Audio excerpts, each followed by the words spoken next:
Welcome to the Messy Middle Season 2. I am your host, Jamila, and this season we're having real conversations from women standing in the middle of a turning point.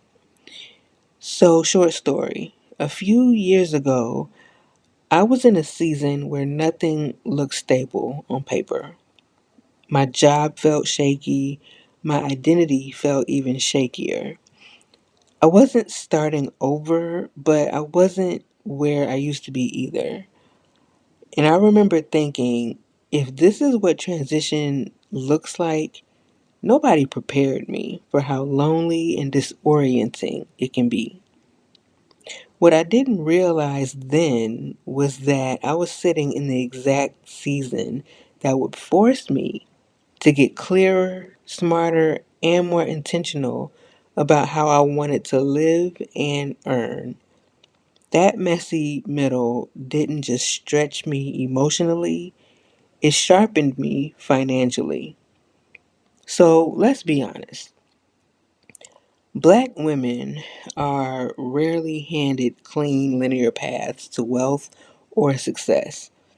Most of what we build comes through disruption, right? Layoffs and burnout, health changes and divorce and caregiving and aging parents and feeling invisible in spaces we help build. Those moments don't just change our feelings, they change our strategy.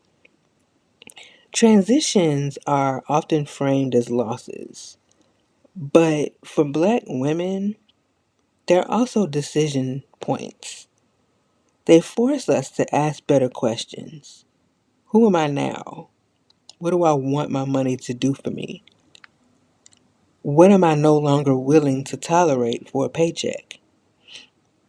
One of the biggest myths is that success comes from stability alone. But the truth is, many Black women build wealth because instability pushes us to pivot. A pivot, though, is not quitting, it's redirecting. It's realizing that the skills you have been using to survive can be used to generate income, ownership, and leverage. Teaching turns into consulting, caregiving turns into advocacy, lived experience turns into expertise. Rebranding is another turning point we don't talk about enough. Rebranding isn't just logos and colors, it's internal.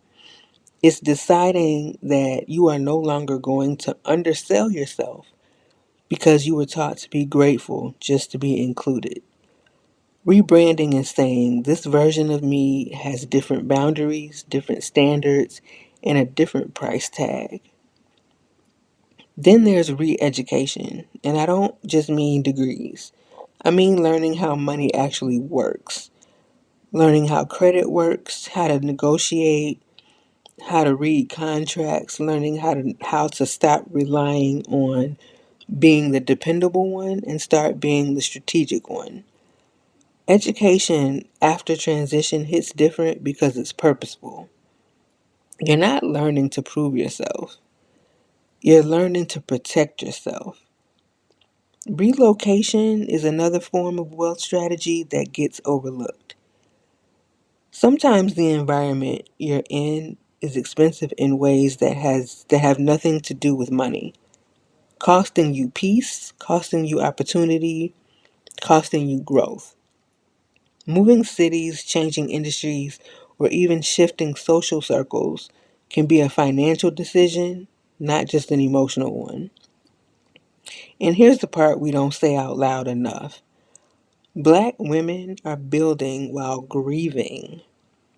Grieving who we thought we'd be by now, grieving timelines that didn't pan out, grieving support we didn't receive, and still we build, still we adapt, still we figure it out. The messy middle is not a pause in your success story. It's the lab. It's where you test what you're willing to risk, what you're willing to learn, and what you're finally ready to release.